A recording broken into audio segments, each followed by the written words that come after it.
Chapter 170. Shizun. Don't look, it's filthy. In an instant, the hand that had emerged from the space-time gate of life and death pulled Xu Shuanglin into another universe. Nagongxi made to pursue, but it was impossible. The instant Xu Shuanglin crawled through that rift in the heavens, it sealed itself with a bang. All that remained in the night sky was a drifting scrap of Xu Shuanglin's hem that hadn't made it through the gate. The slip of fabric fluttered down through the stillness and landed on the lake, where the white cloth quickly soaked through and sank below the water's surface. How? Moran muttered. How could someone have mastered the space-time gate of life and death? As Taxianjun in his past life, he knew better than anyone the three forbidden techniques: the Chenlong chess formation, rebirth, and the space-time gate of life and death. The first two forbidden techniques were exceedingly difficult to learn, yet it was not unheard of for some in the cultivation world to master them. Moran in the past life and Master Huizui in this one were two such examples. Historical accounts of the space-time gate of life and death, on the other hand, were passing few. The most recent was a tale from thousands of years ago, in which a Grandmaster cultivator lost his beloved daughter and, heartbroken, opened the forbidden gate to retrieve his daughter from another universe and bring her back into his own. Unfortunately, his counterpart within the other world discovered him. He, too, was a father.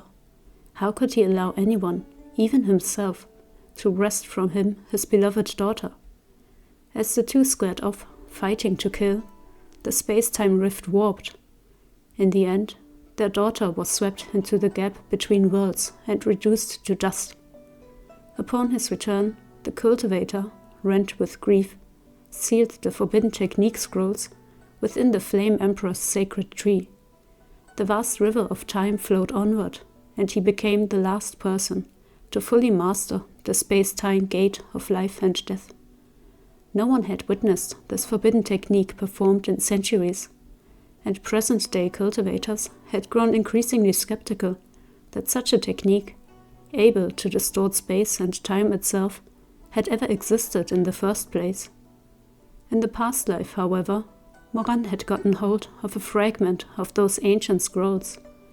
Drawing on his own boundless cultivation, he had succeeded in opening a small rift of a similar nature. But that rift crossed only space, not time, and it was far from stable. Moran had tossed a rabbit into the gap, intending to send it thousands of miles away. The rabbit was indeed transported, but on account of the rift's instability, the creature emerged inside out. Its organs were exposed, and its skin and fur had been sealed within. What was left amounted to no more than a scrambled lump of gore, its small heart still beating. Moran experimented with the technique many more times after that, but 5 or 6 attempts in 100 would go horribly wrong. Sometimes the body would be mutilated, torn to pieces. Sometimes the brain would emerge right away, but the rift wouldn't disgorge the rest until an hour later. Even these mediocre results had been sufficient to make waves in the cultivation world. Many believed that Moran had uncovered and mastered the space-time gate of life and death, but Moran himself remained uncertain. He had no first-hand experience of this forbidden technique, last used thousands of years ago. But if the records were to be believed, the technique he had cobbled together was nowhere close to the genuine space-time gate of life and death. Chuaning soared across the surface of the lake and plucked that scrap of Xu Shuanglin's rope from the water. Closing his eyes, he carefully probed its residual spiritual energy. He let out a breath, but his face was written with worry. Chuaning shook his head. It's not a complete space-time gate of life and death. Whoever created it has only mastered part of the ancient scroll. Judging by the spiritual energy on this fabric, it's merely a space gate, not a space-time gate. What does that mean? It means there's still a great difference in power between the technique we just witnessed and the real first forbidden technique. Xu Shuanglin replied, I can sense that a remnant spiritual energy had only traversed space. Someone pulled Nangong Shu through this rift to instantaneously bring him somewhere else. Moran thought to himself, was this not similar to the gate he had produced in his past life? If so, such an achievement wasn't inconceivable, but his heart felt heavy. What if it were the genuine article, though? He asked. What could that accomplish if mastered? Xu Shuangling's expression shifted subtly. After a pause, he answered. If it were the real space-time gate of life and death, the caster wouldn't be limited to creating a rift between two different locations. They could bring Nangong Shu into an entirely different world. At this, Moran's face fell slightly. He pressed his lips into a tight line and didn't make another sound. In the past lifetime, he hadn't been well read and didn't know which of the records he'd gathered could really be trusted. He had doubted the reliability of the legend about the Grandmaster Cultivator, who had opened a rift in time to fetch his daughter from another world. But after hearing these words from Xu Shuanglin, Moran was convinced. With this sense of conviction came a deep chill. During the 5 years Xu Shuanglin slept in the Red Lotus Pavilion, Moran had read many of the classics. He had vaguely begun to feel over the course of his studies that the phenomenon of his own rebirth was quite peculiar. In the past life, he had never encountered the genuine rebirth technique. He had imagined the so-called rebirth would be what happened to him. A person would be returned to some point in time before their death and start anew from there. But in the present life, Moran had personally seen Master Huizui execute this forbidden technique. It had left him confounded. Huizui's technique had summoned Xu Shuangling's soul from the underworld and returned them to his mortal body, which hadn't decayed or endured serious damage. Afterward, Xu Shuanglin went on living in the world he knew. This was completely different from what Moran had experienced.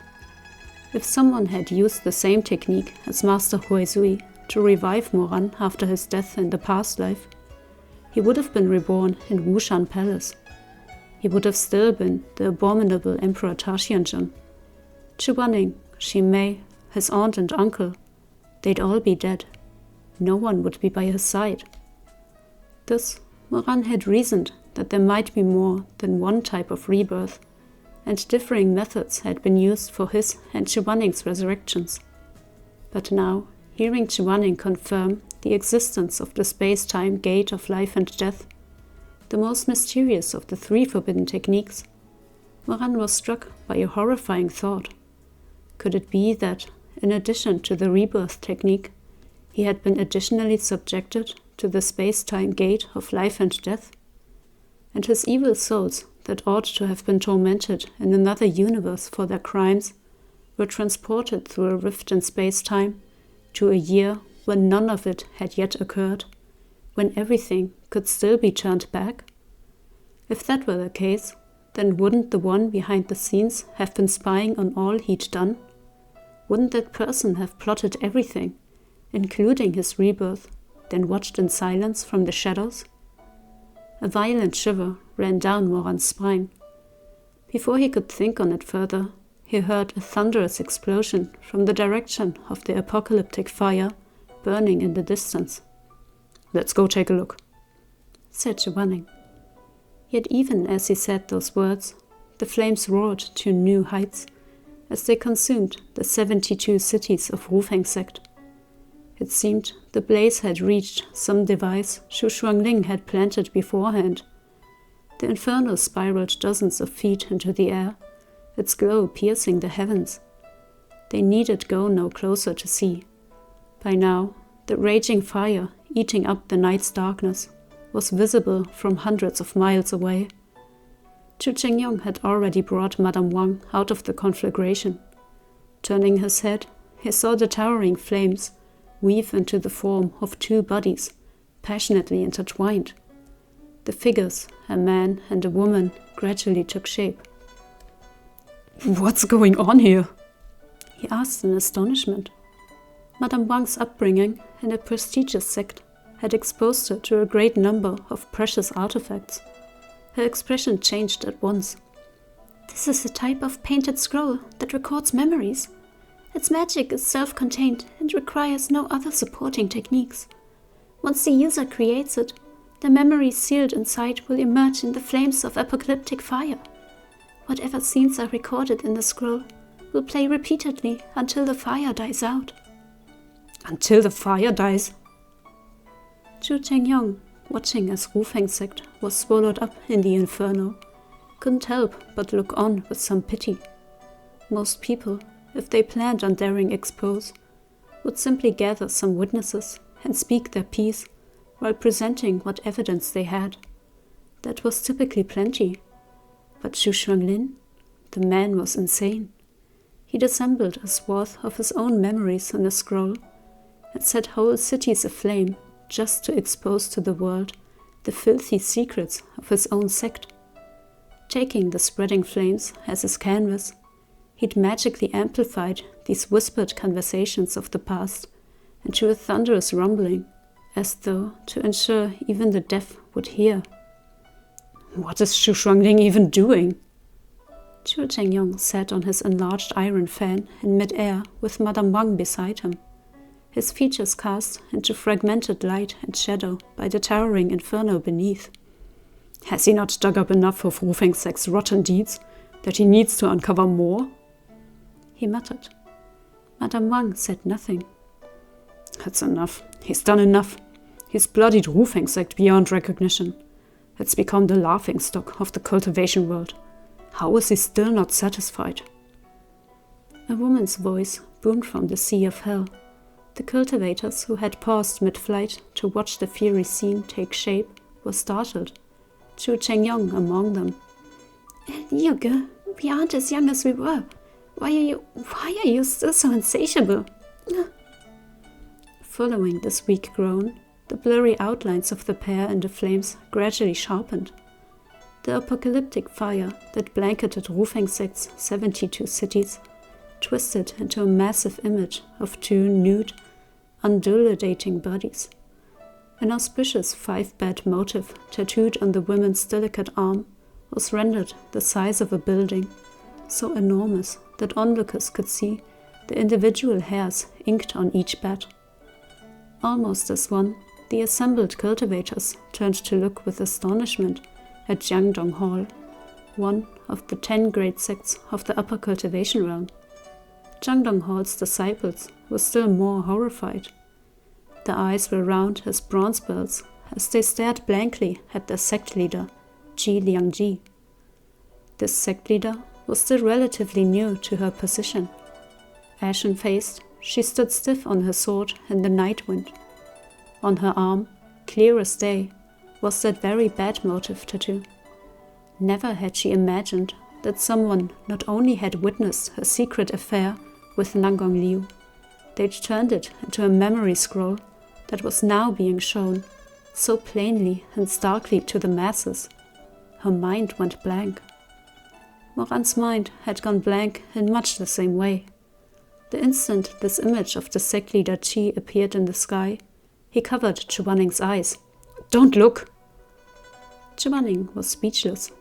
Moran had acted on subconscious impulse born of his possessive desire for Chuaning. He'd once desired to possess his body, taking all his panting breaths, soft moans, and broken sobs for himself. Now he had an even greater desire to preserve for himself Chuaning's clean, pure heart. "Don't look, it's filthy stuff." "Isn't it a little too filthy to hide?" Chuaning wondered. What good did it do to cover his eyes? The lewd sounds of love-making echoed in his ears, but he remained silent, letting Moran fold his hands over his eyes. Try as he might to stay calm, his face still heated beneath Moran's palms. A little faster. Keep going." The pair stood in awkward silence. Perhaps because his eyes were covered, Chuaning's available senses became all the more acute. Sect leader Qi's delicate voice seemed to have sprouted downy hairs that brushed along his spine, leaving a prickling itch in their wake. Whether it was genuine or not, her voice trembled with passionate fervor, as if the man's incursion was the solid root of a tree burrowing into fertile soil, plunging so deep it brought spring water streaming from the mud, suffusing the air with the earthy smell of petrichor. This development made Moran incredibly anxious, at a loss for what to do. He wanted to continue shielding Chuaning's eyes, but also to cover his ears. He wanted to shift his hands to cover Chuaning's ears, but he wasn't willing to move them from Chuaning's eyes. Even worse, in this newly erotic atmosphere, Moran felt that the deepest longing in his heart wasn't to cover Chuaning's ears or his eyes. A vicious beast crouched in his chest, urging him on with a roar. It was wholly, completely inappropriate. Yet he realized suddenly that what he wanted most desperately was to grab Chuaning from behind. He wanted to take this man so unguarded with him and crush him in his arms, caress his back, suck his earlobe, then wrench his chin around, hold him fast, and kiss the breath from him.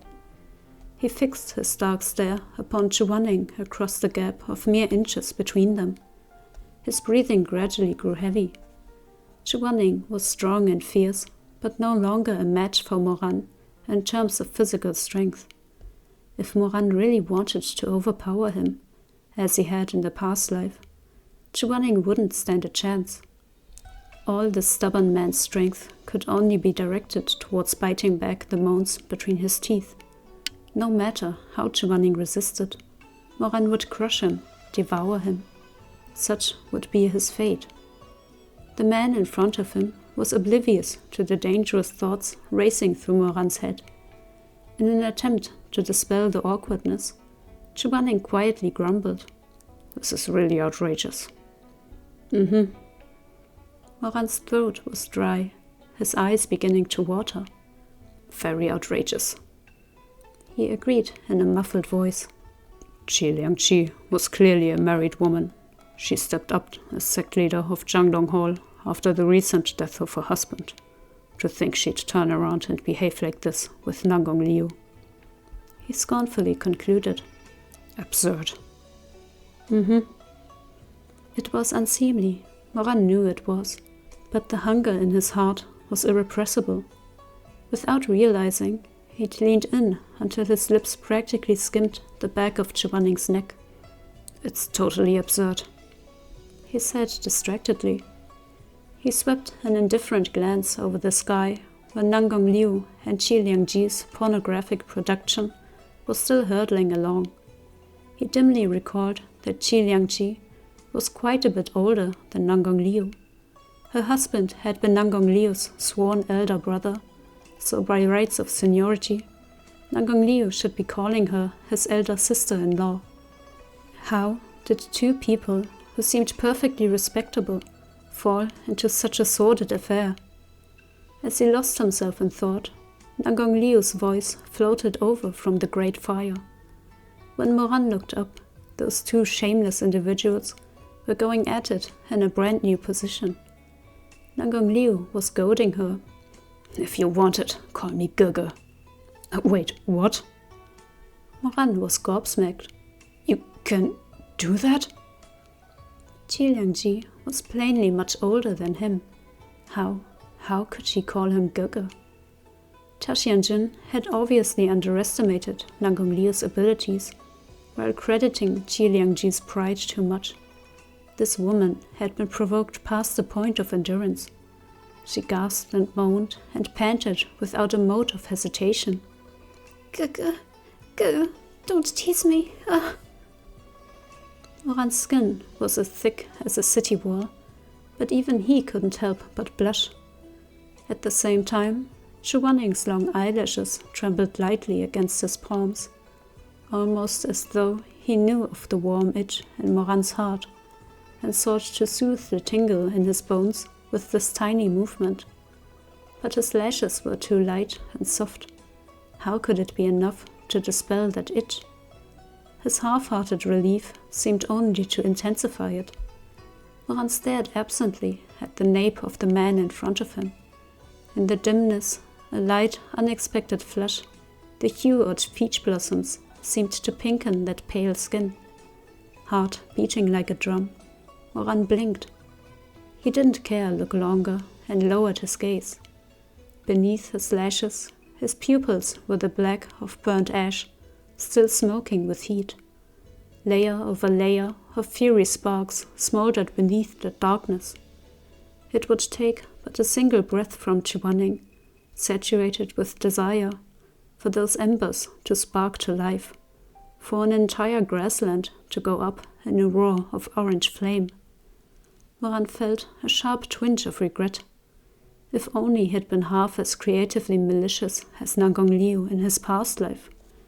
If only he'd witnessed this brand of bullying earlier, then he would doubtless have fucked Xu Shuanglin senseless, rendered this aloof man a panting mess beneath him, and made Xu Shuanglin call him Gege.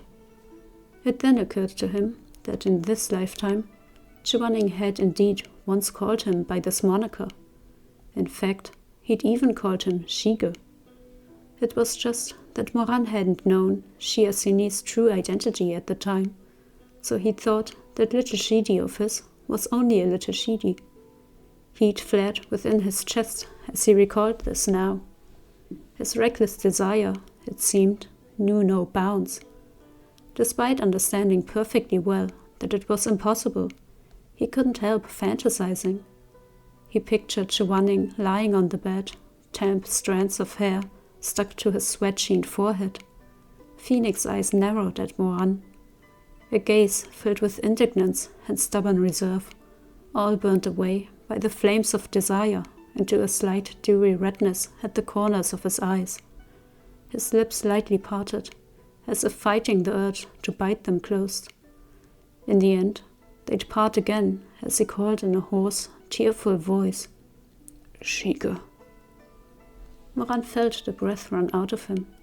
At some point, he had no idea when, he'd let go of Xu Shuanglin. The remaining rational piece of him must have realized that continuing to cover Xu Shuanglin's eyes so intimately would tempt him into committing some disgraceful act. Passionate love was impossible to restrain, and Moran had tasted of this fruit too many times before. He knew firsthand the exquisite ecstasy of its flavor. Xu Shuanglin turned to look at him. His cheeks were pink, but his chin was unconsciously lifted, and his eyes shone bright and haughty. "What's wrong?" Moran flicked a glance at his lips, then cleared his throat softly and turned his face aside. "It's nothing." As their love-making was over, Nangong Liu stroked Qi Liangji's hair and asked lazily, "Have you asked your sect's elders to consider how they want to proceed?" Qi Liangji blinked open her charming eyes. "Proceed with what?" "Look at you. You know what I'm talking about. Yet here you are, playing coy with me," said Nangong Liu. "It's the same old thing. Didn't you tell me, after you become the sect leader, we should merge Jiangdong Hall into Rufeng sect?" "Oh, is that what it was?" Qi Liangji smiled. "Don't be so hasty. The sect leader's ring hasn't yet grown warm on my hand." "But you should make haste. Once our two sects become one, I'll appoint you the head warden of Rufeng sect. Tens of thousands will be at your beck and call." Nangong Liu reached out to fondle her waist again, as if he couldn't help himself. But Qi Liangji appeared less than pleased. Though her face was still sweetly flushed, she reached out to stop him. "It wasn't easy to rise to the position of sect leader, and you won't even let me stay here a bit longer? What good is it to be the head warden? You still won't officially marry me and bring me home as the madam of Rufeng sect." "You know Seer's temper. There's no way he'd accept it if I remarried." Nangong Liu sounded embarrassed. "Consider our positions. Marriage isn't just a personal matter. Who knows what sort of vulgar gossip we'd be subjected to? A vulgar gossip?